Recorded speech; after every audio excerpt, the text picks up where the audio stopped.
Hello everyone, welcome to keep learning by Swapnil. आइए question देखते हैं। 2029 में पीवाई क्यू आया। Let a total charge 2q is distributed in a sphere of radius r with the charge density given by rho is equals to kr, where r is the distance from the center.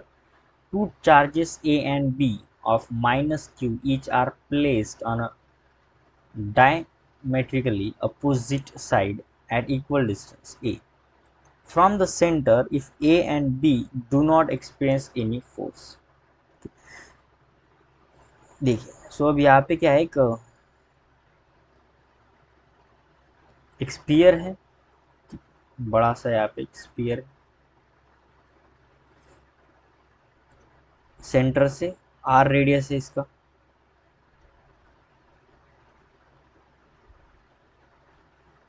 ठीक है, are radius.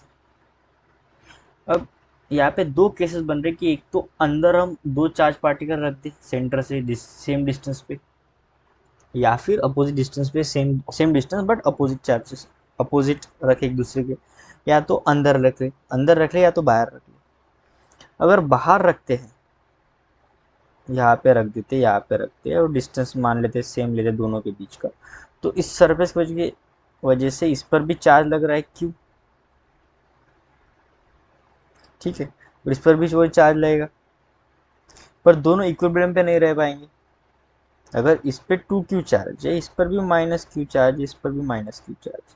अब ये इसको खींचने की कोशिश करेगा इस डायरेक्शन में और ये इसे धकेलने की कोशिश करेगा।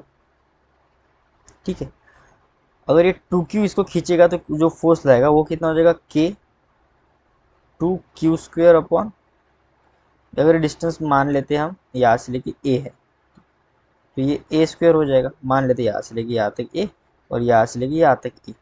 ठीक है, और जो ये दूसरा फोर्स है वो इक्वल होना चाहिए, तभी तो जाके इक्विलिब्रियम पे आएगा। जस्ट निगेटिव को हम जस्ट यहाँ पे अवॉइड कर दे, बस मैग्नीट्यूड अगर दोनों का सेम हो तो हम उसे इक्वल रख सकते हैं। अगर ये चार्ज इसको रिपेल कर रहा है तो इसका मैग्नीट्यूड इसके जितना ही होना चाहिए, तभी तो जाके इक्विलिब्रियम पे आएगा वो। तो ये क्या हो जाएगा फिर, के q² अपॉन 4a²। अगर देखा जाए यहाँ से तो के से कट रहा है, क्यू स्क्वायर से कट रहा है, ए से ए कटेगा, फिर भी ये 2 = 1/4 आ रहा है। इसका मतलब ये सही नहीं है, ये जो फोर्स है वो इनबैलेंस्ड फोर्स है। अगर ऐसा रखा जाए तो इक्विलिब्रियम पे वो पॉसिबल है ही नहीं। तो यहाँ से दूसरी केस जन्म ले लेती है। दूसरी केस क्या है कि अगर मैं दोनों को अंदर रख दूँ, हमें ये ऐसा कोई मेंशन तो है नहीं कि बाहर ही रखना चाहिए, दोनों चार्ज को अंदर रख लेते हैं चार्ज, क्या फ़र्क पड़ता है। ठीक है, सो हमने क्या किया, फिर एक दूसरा केस लिया। मान लेते कि यहाँ पे एक चार्ज है क्यू माइनस क्यू और एक अपोजिट यहाँ पे चार्ज है और दोनों का डिस्टेंस सेम ही है। अगर मैं यहाँ से कैसे गाउसियन सरफेस बना लूँ तो सेम ही है। ठीक है, डिस्टेंस दोनों का सेम ही है, ये डिस्टेंस हम ए मान लेते। ठीक है, अब यहाँ पे हो क्या रहा है कि हमें ऑलरेडी चार्ज डेंसिटी गिवन है। चार्ज डेंसिटी की वजह से यहाँ पे खेल अलग हो रहा है। चार्ज डेंसिटी गिवन, इसका मतलब क्या है कि यूनिफॉर्मली डिस्ट्रीब्यूटेड नहीं है अंदर चार्ज। चार्ज डेंसिटी का मतलब ये होता है ना कि आर के टर्म पे वो वेरी कर रहा है। आर अगर ज़्यादा हो तो वहाँ पे वो डेंसिटी ज़्यादा हो जाएगी, चार्ज वहाँ पे ज़्यादा हो जाएगा। आर अगर कम है तो वहाँ पे चार्ज कम होगा। इसका मतलब ये जो हमने गाउसियन सरफेस बना है यहाँ पे, इसके अंदर का अगर हमें चार्ज पता चल जाए कितना है, तभी हम ये फाइंड करेंगे इस पर कितना फोर्स लग रहा है। क्योंकि अगर ये इक्विलिब्रियम में चाहिए तो ये माइनस क्यू इस माइनस क्यू को तो धकेलेगा इस डायरेक्शन में, और इसके अंदर जो चार्ज होगा उसकी वजह से जो इलेक्ट्रिक फील्ड तैयार होगी, वो इलेक्ट्रिक फील्ड इस चार्ज को खुद की तरफ अट्रैक्ट करेगा, एक फोर्स लगाएगा। अगर ये दोनों फोर्स इक्वल होते हैं तब भी इस पे नेट फोर्स 0 आ जाएगा और ये इक्विलिब्रियम पे आ जाएगा। अब ये कंडीशन कब सेटिस्फाई होगी, जब, ठीक है, यहाँ पे मैं इसे ए मान लेता हूँ, इसको बी मान लेते हैं और ये जो सरफेस मान लेते हैं। ठीक है, एस फॉर सरफेस। ये कंडीशन कब सेटिस्फाई हो जाएगी, जब एफ ए बी, ठीक है, ये किसके इक्वल हो जाएगा, F surface by B charge, दोनों का मैग्नीट्यूड ले लेते हैं। ठीक है, एफ ए बी यानी ये जो ए पार्टिकल बी पे लगा रहा है और ये एस जो है वो बी पे लगा है। ये दोनों फोर्स का मैग्नीट्यूड अगर इक्वल हो जाए तभी हम कह सकते हैं कि ये पार्टिकल इक्विलिब्रियम पोजीशन पे है। अब ए जब बी पे लगाएगा तो वो तो देख के हम पता चल जाता है हमें कि वो मैग्नीट्यूड आ जाएगा के Q square upon, I mean sorry, यहाँ पे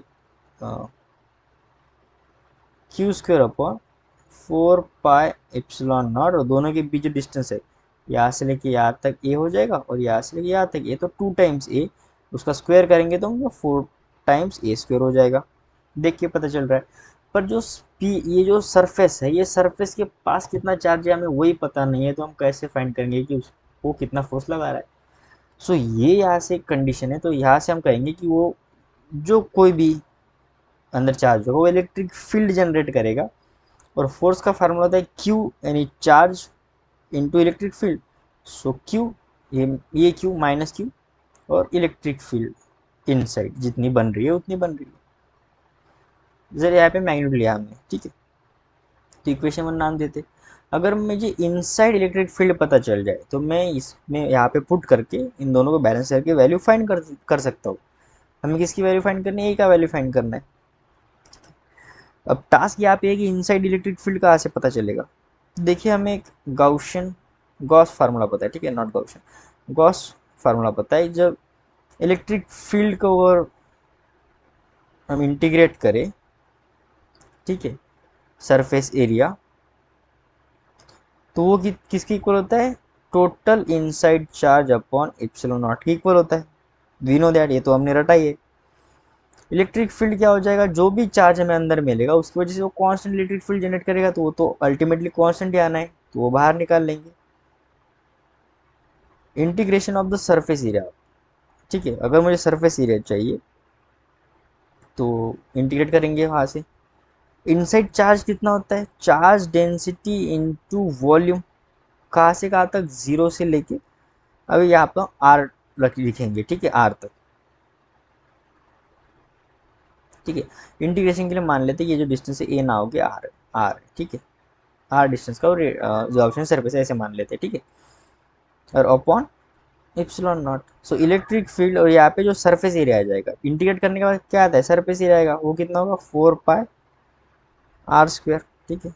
आर का क्या गया हमने? गाउसियन सरफेस लिया, ठीक है, आर रेडियस का, और ये आ जाएगा 0 इंटू आर तक लिमिट्स। रो का वैल्यू ऑलरेडी गिवन है के आर, और जो वॉल्यूम होता है वो कितना आ जाएगा यहाँ पे? 4 pi r square into d r. 4 pi r square surface area, d r into ये जो थिकनेस है, ठीक है। तो इंटीग्रेट करेंगे 0 से लेकर आर तक, तो कंप्लीट हमें स्पेयर मिल जाएगा अपॉन इप्सिलॉन नॉट। सो देखो ये तो 4 कॉन्स्टेंट बाहर ही आएगा, सो 4 से 4 चला गया, इप्सिलॉन से इप्सिलॉन भी चला गया ये। सो ये आ जाएगा electric field into R square is equals to K upon epsilon naught, 0 से लेके आर, तो ये आ जाएगा आर क्यूब डी आर, ठीक है। यहाँ पे देखते ही हो जाएगा epsilon naught, I mean electric field inside into R square is equals to K by epsilon naught. ये आ जाएगा फिर R to the power 4 upon 4, 0 से लेके R limits, electric field R square is equals to K by epsilon naught, ये 1/4 बाहर आ जाएगा, और यहाँ पे सिर्फ बचेगा आर टू द पावर 4, क्योंकि 0 डालेंगे तो -0 तो 0 होने वाला है। तो ये आर स्क्वायर और ये आर टू द पावर 4 ये कैंसिल होकर बचा 2।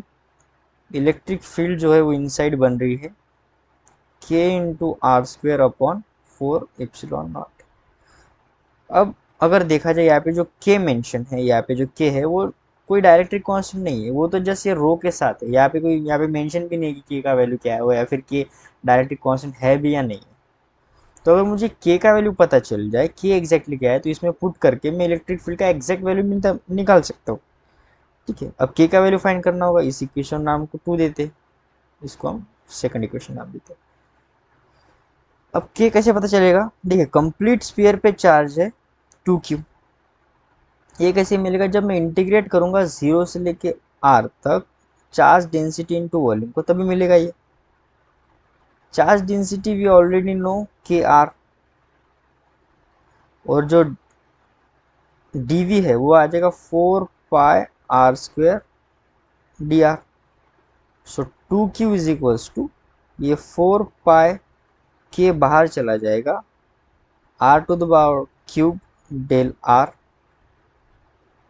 0 से लेके r तक कंप्लीट। सो 2 1 जा 2, 2 2 जा 4, ये चला गया, q इज इक्वल्स टू आ जाएगा 2π के r⁴/4, 0 से लेके r, तो ये आ जाएगा, ये 2 1 जा 2, 2 2 जा 4 चला गया, πk/2 r⁴ तो ये हो गया q। q is equals to कितना आया, πk/2 r⁴। मुझे k का वैल्यू चाहिए, so k is equals to लिख सकता हूँ 2 times q upon pi r⁴। ये पता चल गया, इसको 3 नाम देते।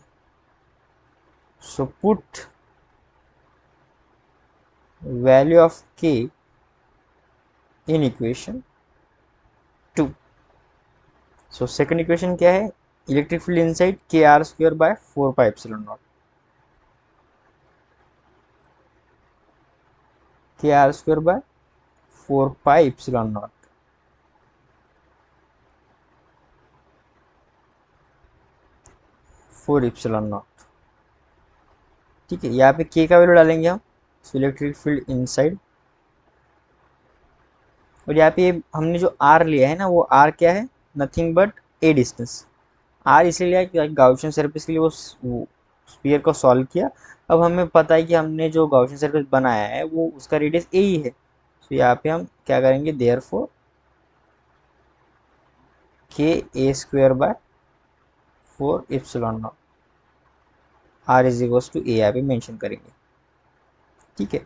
अब इस पर k का वैल्यू डालेंगे, k का वैल्यू कितना है, 2q upon pi r⁴ a²/4πε0। So electric field जब इनसाइड बनेगी, 2 1 जा 2, 2 2 जा 4 हो जाएगा, सो हो जाएगा q a²/2πε0 r⁴, इक्वेशन 4। ये हो गई इलेक्ट्रिक इनसाइड। अब फ्रॉम इक्वेशन 1